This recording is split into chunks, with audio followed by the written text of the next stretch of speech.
Bonjour à toutes, bonjour à tous et bienvenue sur Tu joues quoi pour cette nouvelle vidéo. Aujourd'hui on va tester un prototype, il s'agit de l'eau de la bouteille. C'est un jeu édité chez Paria, enfin édité à venir puisque ça va être une campagne Ulule qui commence ce soir, on est samedi donc c'est ce soir.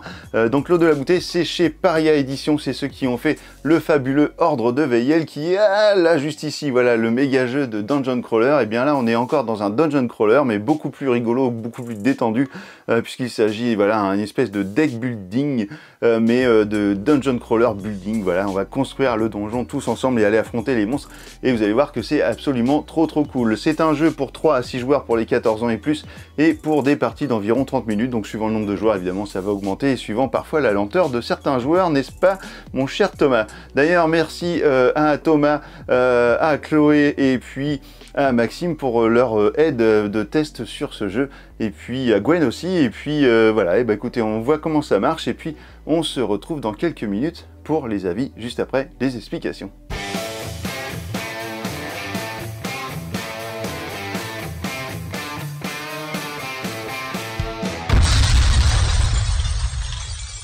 Voici donc la mise en place de l'eau de la bouteille. Alors ici vous allez avoir tout un paquet de cartes qui correspondront aux cartes tunnels. Les cartes jaunes seront les cartes limbes et ici vous avez les cartes purgatoires. Vous avez des petites aides de jeu comme celle-ci recto verso pour chaque joueur. Ici c'est un petit paquet de cartes que j'ai préparé pour vous montrer les différentes cartes. Ici vous avez la carte qui va représenter le joueur actif de celle de la manche en cours. Chaque joueur recevra un dé.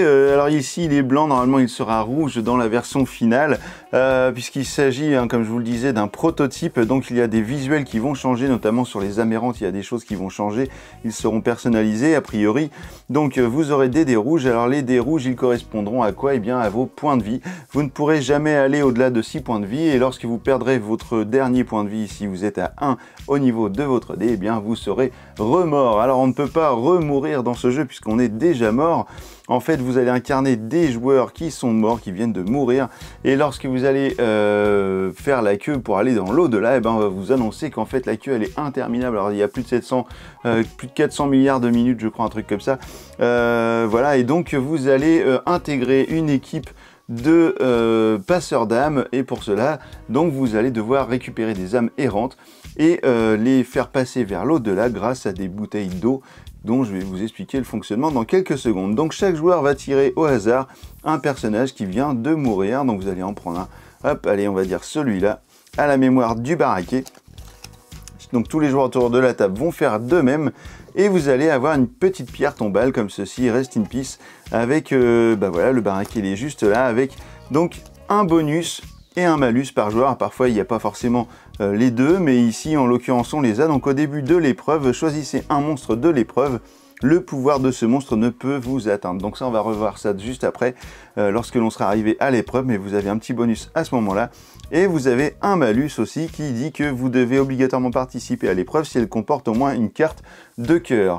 Donc voilà, vous êtes obligé. Alors vous allez voir que tout de suite je vais vous expliquer comment ça se passe au niveau des règles. Vous allez tout de suite comprendre, c'est très simple, ça fonctionne très bien. Je vais vous présenter maintenant les différents types de cartes que l'on va retrouver dans le jeu et après je vous explique le fonctionnement. On va retrouver des cartes comme celle-ci qui sont des cartes événements. Donc à chaque fois vous allez avoir un petit portail comme ça et puis vous allez avoir différentes choses qui peuvent se passer suivant le résultat du dé que vous allez avoir lors de vos lancers. Donc chaque joueur va lancer un dé lors de la phase de la découverte des événements et suivant le résultat, par exemple ici un 2, et bien vous allez appliquer ce qui est marqué ici pour un résultat entre 1 et 3. Vous avez exactement les mêmes cartes événements mais avec une petite main ici en haut à droite. Et bien cela va vous indiquer que l'événement n'affecte pas tous les joueurs mais simplement le joueur actif, celui qui aura la petite main juste ici. On va avoir également des cartes monstres comme celui-ci. Donc ici nous avons un chacal avec toujours un petit effet. Alors il faut bien regarder à quel moment va s'appliquer l'effet du monstre en question. Donc ici c'est lors de sa mort, vous allez appliquer l'effet qui est juste ici. Donc on retrouve également les points de victoire liés à ce monstre. Ici ce sont ses points de vie, donc vous allez prendre un petit dé comme celui-ci pour indiquer également donc le nombre de points de vie du monstre en question. Nous allons devoir le taper, donc les succès seront un petit peu comme une manière d'un zombicide, vous voyez, avec un 3 ou plus. Donc je vais lancer mon dé, alors là il est rouge pour le coup, mais il ne sera pas rouge dans le jeu, je crois qu'il sera noir. Donc là, par exemple, avec un 4, j'ai réussi à le toucher, donc je pourrais lui enlever un point de vie. Si j'avais fait un 1, par exemple, eh bien j'ai raté mon attaque sur le chacal, et alors là, c'est moi qui prendrai 2 points de dégâts sur mon dé de points de vie. On a également des petits fantômes comme ça qui seront les amérantes. Alors les amérantes, elles sont vraiment particulières, puisque lorsque vous allez les récupérer, eh bien vous allez pouvoir obtenir le bonus qui est inscrit dessus. Vous voyez également que vous avez des points de victoire et ici une nouvelle icône, une petite goutte d'eau avec marqué 1L, donc qui correspond à 1 litre d'eau. Vous allez donc devoir utiliser de l'eau. Je vais vous faire voir tout de suite à quoi correspond l'eau. Et bien voici une carte d'eau. Ce sont des cartes objets. Ici c'est une bouteille de 2 litres, donc vous pourrez faire passer par exemple 2 fantômes, 2 amérantes de 1 litre avec cette bouteille, ou bien si vous n'avez une bouteille de 2 litres et un seul fantôme à faire passer, eh bien vous perdez 1 litre, mais c'est pas grave, au moins votre fantôme est passé vers l'au-delà. Donc c'est à dire qu'en fait les points de victoire qui sont affichés juste ici, eh bien vous allez les remporter en fin de partie à la seule condition d'avoir fait passer vos fantômes, vos amérantes vers l'au-delà. Donc toutes les bouteilles utilisées seront quant à elles défaussées juste ici à côté des emplacements des cartes de différents types. Et donc lorsque vous allez avoir votre petit fantôme, vous allez mettre dans votre zone de jeu, il va vous apporter l'effet qui est indiqué sur la carte à tout moment pendant la partie, mais lorsque vous allez l'envoyer vers l'au-delà, eh bien l'effet de la carte ne sera évidemment plus actif, mais par contre vous ne pourrez plus perdre la carte car il y a certains effets de jeu qui vous font perdre des amérantes. On est déjà tombé dessus. On retrouve également ici la petite salière. Alors la salière, elle va permettre d'infliger des dégâts supplémentaires à des monstres, donc sans lancer forcément de dés. Là, à la place de lancer votre jet d'attaque, eh bien vous enlevez un point de dégâts, vous enlevez un point de vie, en fait vous infligez un dégât à un monstre. Vous aurez des cartes dés comme celle-ci qui seront des cartes qui permettront de changer la valeur d'un dé. Si par exemple j'ai un 2, et bien grâce à cette petite carte que je peux jouer à tout moment qui sera stockée dans ma zone de jeu, et bien je vais pouvoir soit obtenir un 3, soit un 1 avec mon dé selon ce qui m'arrange sur le moment. Et vous allez avoir des petites cartes cœur comme celle-ci. Si vous l'obtenez lors du recueil, vous obtenez un point de vie, donc vous passez par exemple à 4 et la carte est défaussée au niveau des cartes tunnels. Alors au niveau des cartes limbe et purgatoire, vous allez avoir exactement le même type de cartes, sauf qu'elles seront plus puissantes. Par exemple, vous allez trouver aussi bien une carte cœur avec 3 cœurs, ou alors une carte eau avec 5 litres, ou alors des fantômes, des amérantes qui seront plus difficiles à obtenir, puisqu'il vous faudra plus de litres d'eau, mais par contre avec des bonus plus intéressants, et surtout des points de victoire beaucoup plus intéressants. Mais vous allez également tomber sur des événements ou des monstres qui seront plus punitifs. Alors une fois que tous les joueurs auront choisi leur personnage, donc le jeu se joue à partir de 3 joueurs, et bien vous allez distribuer 3 cartes tunnels par joueur. Alors attention aux bonus et aux malus de chaque joueur au départ, il va bien falloir les expliquer à chacun, puisque parfois vous avez des bonus ou des malus qui vont vous enlever aussi bien une carte de votre main dès le début. Alors si on s'attarde sur le bonus de l'assoiffé, eh bien au début de la phase de recueil, eh bien vous allez pouvoir récupérer gratuitement 1 litre d'eau s'il y en a une sur la carte, dans le recueil.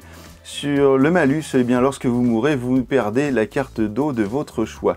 Alors justement, parlons de la mort, puisque ici vous voyez qu'il y a un intérêt à mourir, puisque vous allez perdre une carte, donc c'est forcément un malus. Et bien lorsque vous allez perdre tous vos points de vie, vous allez mourir tout simplement, et vous allez devoir défausser. Par exemple, si j'ai récupéré un monstre et puis un événement, et bien je vais devoir défausser 3 points de victoire qui se trouveraient dans ma zone de jeu. Les amérantes, elles restent ici, mais par contre vous allez défausser 3 points qui seront déjà acquis, donc comme les monstres et les tunnels. Vous reviendrez ensuite à 3 points de vie, et puis alors vous pourrez, évidemment, vous ne prendrez plus part à la phase de combat, etc. de l'épreuve, mais par contre vous pourrez toujours récupérer des cartes lors de la phase du recueil. Alors parlons justement des différentes phases de jeu. La première phase sera l'errance.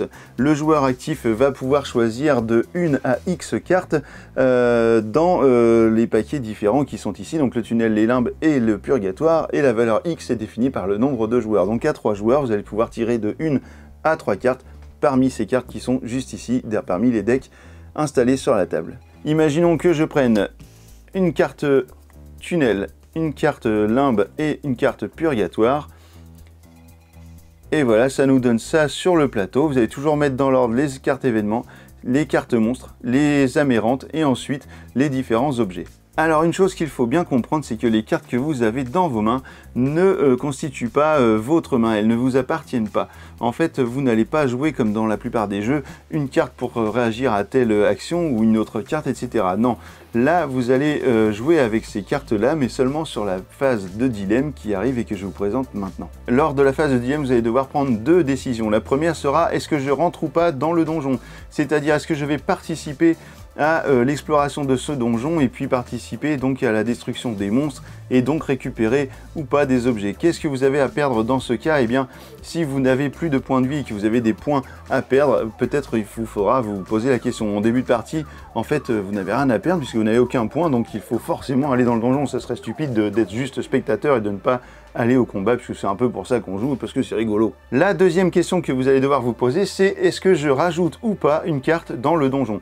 Vous voyez qu'ici on n'a que 3 cartes, il va falloir quand même rajouter des cartes pour que ça devienne un petit peu plus salé, un petit peu plus sympathique. Donc vous allez devoir, vous allez pouvoir, si vous voulez précisément, c'est pouvoir ajouter une carte de votre main. Donc c'est là que votre main va compter, vous allez pouvoir faire des choses avec celle-ci. Vous allez choisir une carte parmi les 3 et la placer dans le donjon. Lorsque vous faites ceci, eh bien vous en prenez tout de suite une pour compléter votre main de 3 cartes au niveau du tunnel.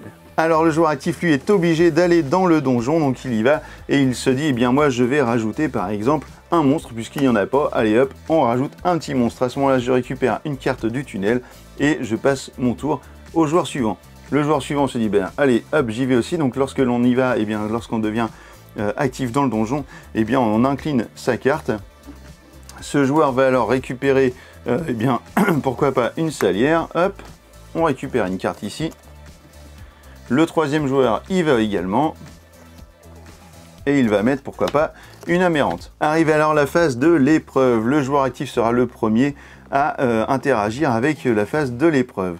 Chaque joueur va commencer par jeter un dé pour résoudre la phase de l'événement.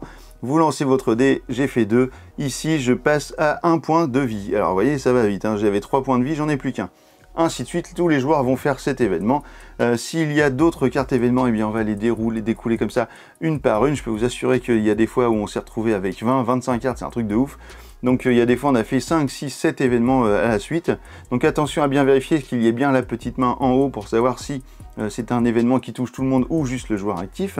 Et donc une fois que la carte événement est terminée, eh bien on va passer à l'attaque du monstre. Et puis donc alors si c'est au tour de ce joueur de jouer, eh bien il va attaquer le monstre, hop, il fait 1, il n'a pas réussi à toucher, donc il prend 1 point de dégâts de l'aspic.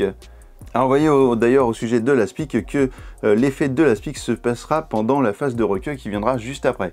Le joueur ici jette un dé, il fait 4 ou plus, donc c'est parfait, l'aspic passe à 1 point de vie, le joueur du bout en fait 1 également, tac, il a réussi. L'aspic est mort, donc vous avez terminé la phase de l'épreuve. Vous avez résolu tous les événements, vous avez tué tous les monstres. Eh bien, nous allons passer à la phase de recueil.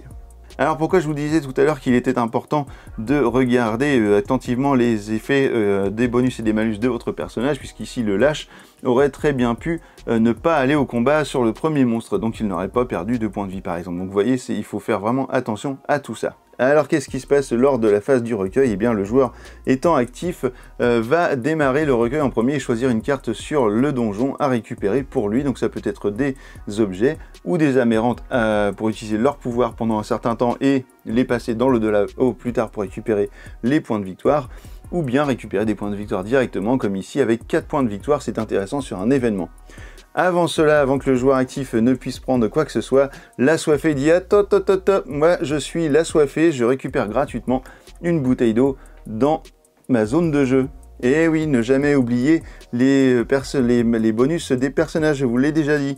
Alors du coup, le joueur actif va pouvoir choisir, imaginons qu'il prenne le purgatoire, puisqu'il va se dire « Eh bien tiens, moi ça me fait déjà 4 points de victoire pour la suite. » L'assoiffé va alors quant à elle pouvoir choisir à nouveau une carte pour la mettre de son côté. Elle a déjà 1 litre d'eau, et bien elle pourrait prendre une amérante en se disant bah, je vais pouvoir la passer assez rapidement vers l'au-delà tout à l'heure. Alors attention aussi, parce que durant le recueil, le joueur récupérant l'aspic perdra 1 point de vie, donc autant vous dire que c'est la dernière carte qui va passer. Donc le lâche pourrait très bien prendre également une amérante.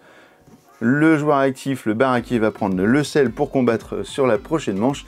Et voilà, et du coup, et bah, qu'est-ce qui se passe? L'assoiffé qui, elle, a volé sous le nez de tout le monde sa petite bouteille d'eau, eh bien, va perdre un point de vie à cause de la spique et c'est bien fait pour elle. À ce moment-là, on va donner la carte du joueur actif à l'assoiffé. Tout le monde va redresser ses cartes pour la prochaine manche. Et puis, on va recommencer à faire une nouvelle phase d'errance. Ensuite, une nouvelle phase de dilemme, d'épreuve, de recueil. Et tout ça jusqu'à la fin du jeu. La fin du jeu, comment ça se passe? Eh bien, à 3 joueurs, vous allez faire 3 tours de table. C'est-à-dire qu'ici, on a commencé par le baraquet. On va faire ça 1 tour, 2 tours. Et lorsque le lâche aura terminé de faire son tour, la main reviendra ici, la partie s'arrêtera. Si vous êtes qu'à partir de 4 joueurs, eh bien, ça va être 2 tours et non plus 3. Et bien voilà, je pense que je vous ai tout dit sur l'eau de la bouteille. C'est un jeu qui est très rythmé. Il ne faut pas trop réfléchir 100 000 ans. Il faut faire juste attention aux textes qui sont sur les cartes. Et puis vous allez voir que si vous jouez assez vite en faisant un petit peu attention à ce qui se passe, vous allez passer un super moment de ouf, je vous le garantis. On se retrouve tout de suite pour les avis sur le jeu, mais je vous en ai déjà donné quelques-uns. Et bien voilà, vous savez tout maintenant sur le fonctionnement de l'eau de la bouteille. Et bien alors qu'est-ce que j'en pense? C'est que ce jeu est un excellent jeu. J'ai pu l'essayer. Alors j'ai eu une mauvaise expérience de partie sur la première parce qu'on était trop fatigué, etc. Mais bon, franchement, les parties suivantes ont été vraiment beaucoup plus sympathiques et très drôles.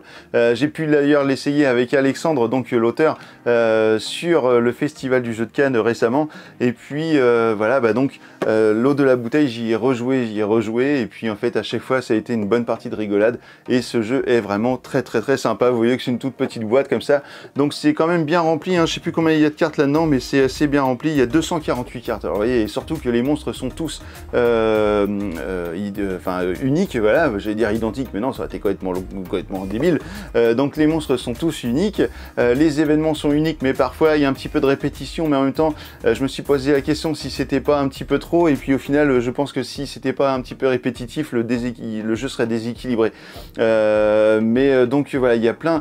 il y a des fois, on met 5 cartes au début du jeu. Alors si on est 4, voilà, on met 4 cartes aussi bien. Au maximum, c'est 4 cartes pour 4 joueurs. De 1 à 4 cartes. Lorsque vous allez rajouter des cartes, et bah déjà si vous êtes 4, ça va faire 8 cartes. Et puis souvent, les événements vont faire que vous allez rajouter des monstres. Vous allez rajouter d'autres événements. Vous allez faire comme ça. Et puis il y a des fois, vous allez vous retrouver avec 20 cartes et c'est le méga bordel. Et alors attention à tous vos effets. Vous allez tous oublier vos effets de bonus ou de malus. Et vous allez dire, mais non, j'aurais dû faire ça. Bah oui, forcément. Et bah oui, mais c'est trop tard. Voilà, le jeu l'eau de la bouteille, c'est un vrai truc. On est presque dans un party game, franchement. On est presque dans un jeu d'ambiance. Mais qui demande un petit peu d'attention quand même, mais un jeu d'ambiance dungeon crawler. Voilà, on est dans un dungeon crawler building. Vous allez tous construire votre donjon et l'explorer et faire comme ça, aller looter tous les amérantes, les salières, le haut, etc. Enfin voilà. L'eau de la bouteille, j'espère que je vous ai un peu donné envie de jouer. En tout cas, moi, j'ai qu'une hâte, c'est de refaire une partie avec les copains. Et puis, en attendant maintenant que vous savez tout sur l'eau de la bouteille, et alors, tu joues ou quoi?